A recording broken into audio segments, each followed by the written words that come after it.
Hello, listeners. On today's episode of Cougs and Sport Management podcast, my guest is the Partnership Development Coordinator with Pac-12 Networks. Previously, she worked at Basketball Travelers, Inc., University of Washington, and Central Washington University as a graduate assistant. Please welcome Megan Thompson. Megan, thank you for joining the podcast today. Thanks for having me, Ryan. Excited to talk to you. Thank you. So working with Pac-12 Networks, that's very cool. Everyone that works for wants to be in college sports. It's kind of, it seems like that's kind of like a pinnacle right there of you're working for all of the colleges. You're not just working for one. Can you explain your role with the Pac-12 Networks? Yeah. So within the Pac-12 Network, we also represent a piece of the conference in our championship events. Partnership development is the sponsorship aspect of working with the conference. So someone who has signage or promotion or anything that happens at our championship events runs through our department. We work with a lot of different brands really on the West Coast. That's a huge appeal for us because of our footprint of the Pac-12 with having schools who range from Washington all the way down to, Arizona and up through Colorado. That's a huge footprint of space to cover. So within my position, I help implement all of the assets that are contractually obligated between the partner, the brand, and the championship event, as well as within the TV network and the digital and social pieces of that. So we really operate with the whole Pac-12 network, as well as work with the conference on when we are on site for those championship events.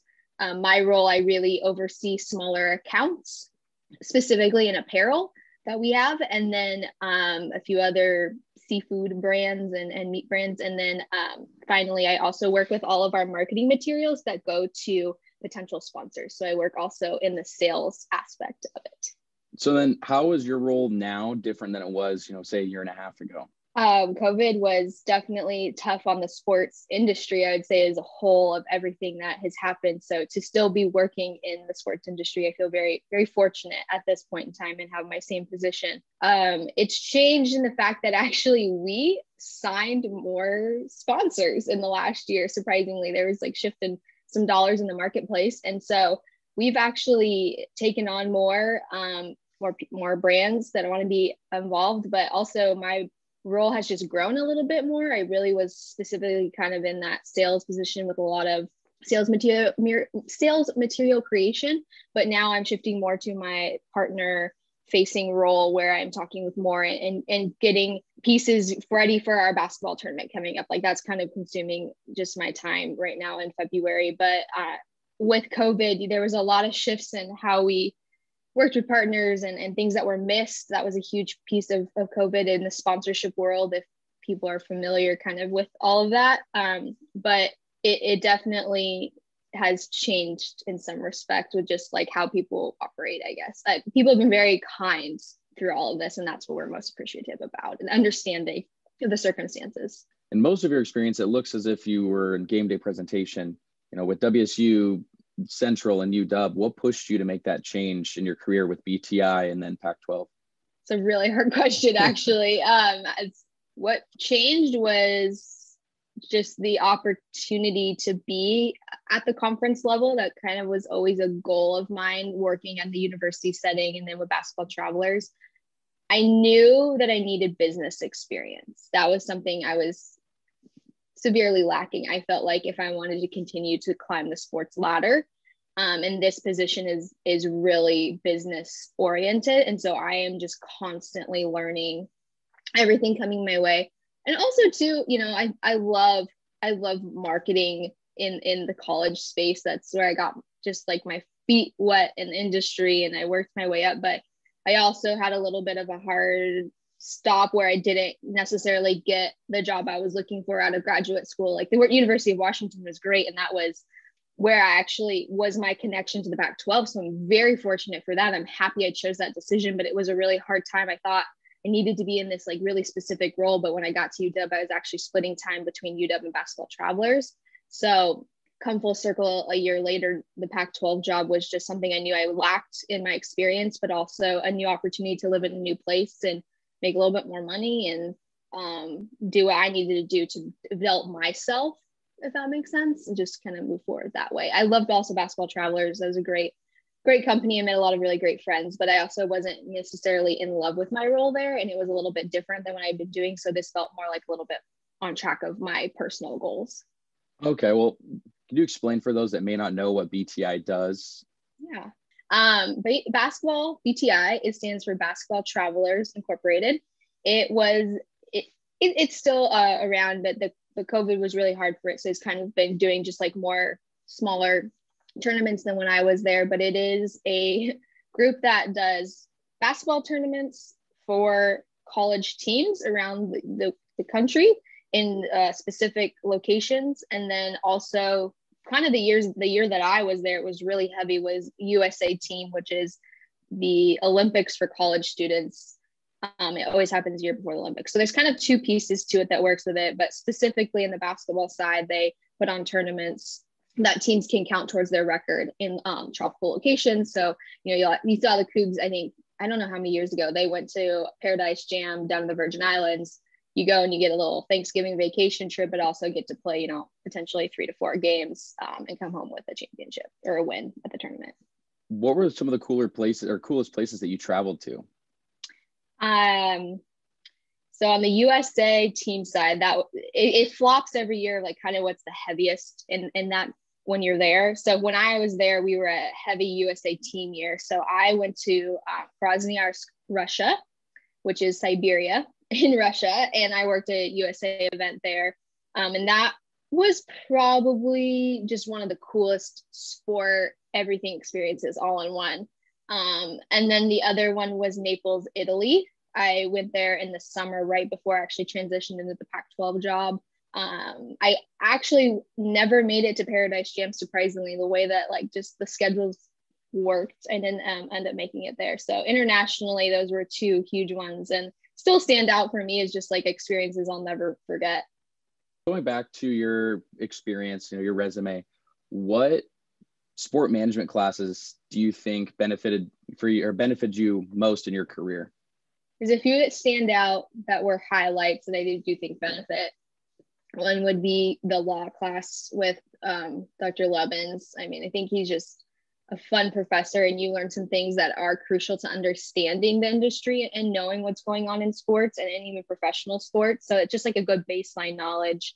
I do remember Dr. Ree in our marketing class, we had a pretty challenging presentation, but I think that presentation is super helpful for insight of what it's like to do that in any space when you're talking to a group of people that maybe are super questionable and know everything about what you're talking about, and you come in and you have to prove that your marketing plan will work. I think that is a great experience. And then I do think the internship program, the 491, I think it is, or your last capstone piece, is the true part. Like, it's weird to think about when you're in college, like, oh, I'm going to go and live in this other place and do these credits, but really like you're just getting a head start of a lot of other people who don't normally get to do that. I got to start, I did mine with Central Washington, knowing that I was going to be the GA there, but I got 3 full like kind of years there, which was 1, stability in a position, and 2, just growth of like seeing things just develop over the years. Like in my internship program, my big project was to do a student athlete award show. So I started the very first one that they ever had. And then 3 years later, I got to, we did a huge red carpet thing. I got all these other pieces going. So just allows you to get that head start, I think, than some other people who may not have that opportunity.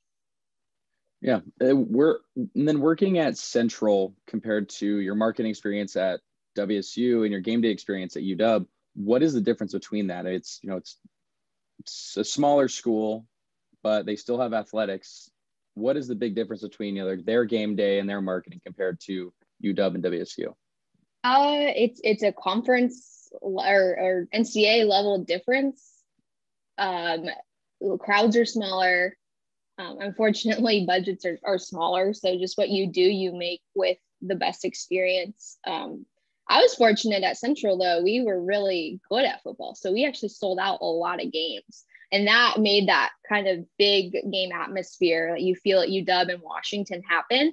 Also, just TV. I mean, TV is such a huge difference at the Pac-12 level than in Division II, and that's just funding again and the way it works. And that's perfectly great because those student athletes are getting their experience. But that really dictates the game day experience. So like you're really dictated by TV on time and like what's happening and how you fit pieces of your marketing game day into that experience for the fans. Whereas at Central, that's not really necessarily a worry.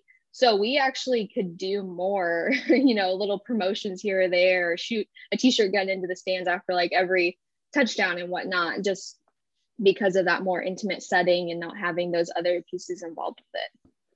And then another thing is, what is one, piece of information or something that you wish you were taught in your sport management classes that you weren't? What comes after you're hired with like insurance and understanding your 401k and just all the benefits that come with your job. That was something was really hard for me. At a younger age, I have older parents. And so they had, their own insurance. So for a long time, I was on the docket for my own health insurance and then figuring that. So that was always a huge key for me with jobs. It's like, I need that health insurance. And luckily at my GA ship, I was able to get health insurance.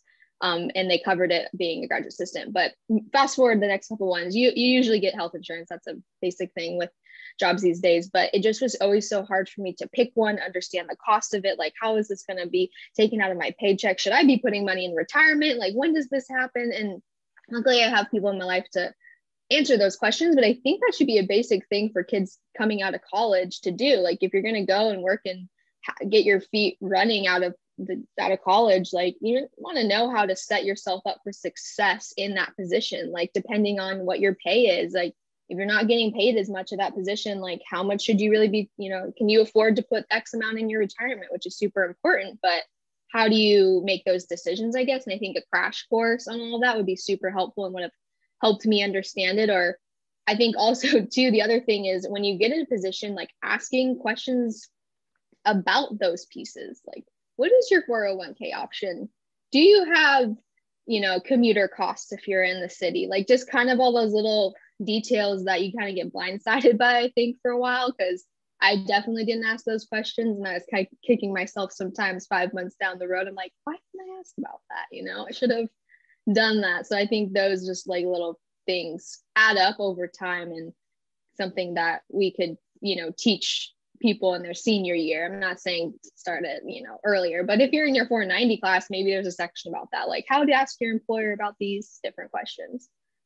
And then kind of on that topic, do you have any advice for any sport management students that are just admitted to the major, not ones that are just graduated, but ones that are just getting admitted? Volunteer. You won't make it up the ladder, I would say, or just anywhere in sports without just any type of volunteer work. My biggest thing was like work for free in college, because like if you're going to college, you can afford that essentially. Like you figured out your financials to be there in that situation. So you might have to have another job. I definitely did. I had multiple jobs actually, but if you can squeeze in any type of free volunteer work, or if you can get a paid position in athletics, take that too. I know there's options that I definitely took advantage of, but just get yourself in there and try everything. That was one thing. I tried the CAF, Cougar Athletic Fund. I tried event management, marketing. And what was the other one? Oh, tried to do compliance, but that didn't work. But anyways, just try everything. Like, you never know what you're going to like. And you would have asked me 10 years ago if I would be in a partnership sponsorship position, which actually I did do some stuff with IMG too. So I guess I did try it. I would have never guessed that, but I had just like kind of a boatload of different things. So people are like, oh, she tried it, or she has different views, or she can work with that person because she understands like what their goal they're trying to achieve. So just try everything. And I do think Washington State has a great opportunity to give you those volunteer experiences. Like you can volunteer with marketing, you can go to events, an event management group and try in there. So I think there's lots of places, and even just generally on campus, you can find places to volunteer. So if you want to work in sports, you have to unfortunately put in some free time, but that's just kind of what it is, but it does pay off in the long run. don't have to commit your whole 4 years to free time, but just try it. Yeah, that was the brutal reality, is that not every sport internship is paid, or not even any internship is paid. So you do a lot of working for free, but it is also rewarding in the aspect of, I'm working in sports. It's super cool stuff. I think a lot of people don't realize that as well. It's really cool what you're doing. Kind of just take advantage of that. And the people that you meet, I think, people say this all the time, and I was definitely one like, okay, yeah, people. But I mean, it is just so true to like how jobs come about, opportunities. I had a gal who was an intern for the central department at there, and I oversaw the group of interns. But to this day, just like meeting her, it was for free. She didn't get paid. We are still connected on LinkedIn. We work through like a different women's group together in sports. Like, she's gone down and worked for the LA Lakers, but just, she always comes back like, hey, can I use you as a reference in this? And I'm always, of course you can use that. And so I just think like the people that you meet, you never know where that can place you or what they could do for you, even in that free setting. Like, I was in WSU marketing department for 4 years, didn't get paid. And I was furloughed this last year for a very short time, but a gal that I'd worked for there was like, hey, I have a job. Like, if you're interested, you want to know. So it's like, that goes back all the way to Washington State. So your free time can really advance you and meet lots of people who will think of you potentially in times when you're also in need. Well, thank you so much. It looks like that's all the time we have today, but thank you, Megan. And thank you for taking the time to talk about your success in the sport industry. Myself and the listeners appreciate the advice and stories that you've shared today. Thank you. And if anyone ever needs anything, please reach out via LinkedIn. I'm happy to help. Yep. Well, thank you so much again, and go Cougs. Go Cougs.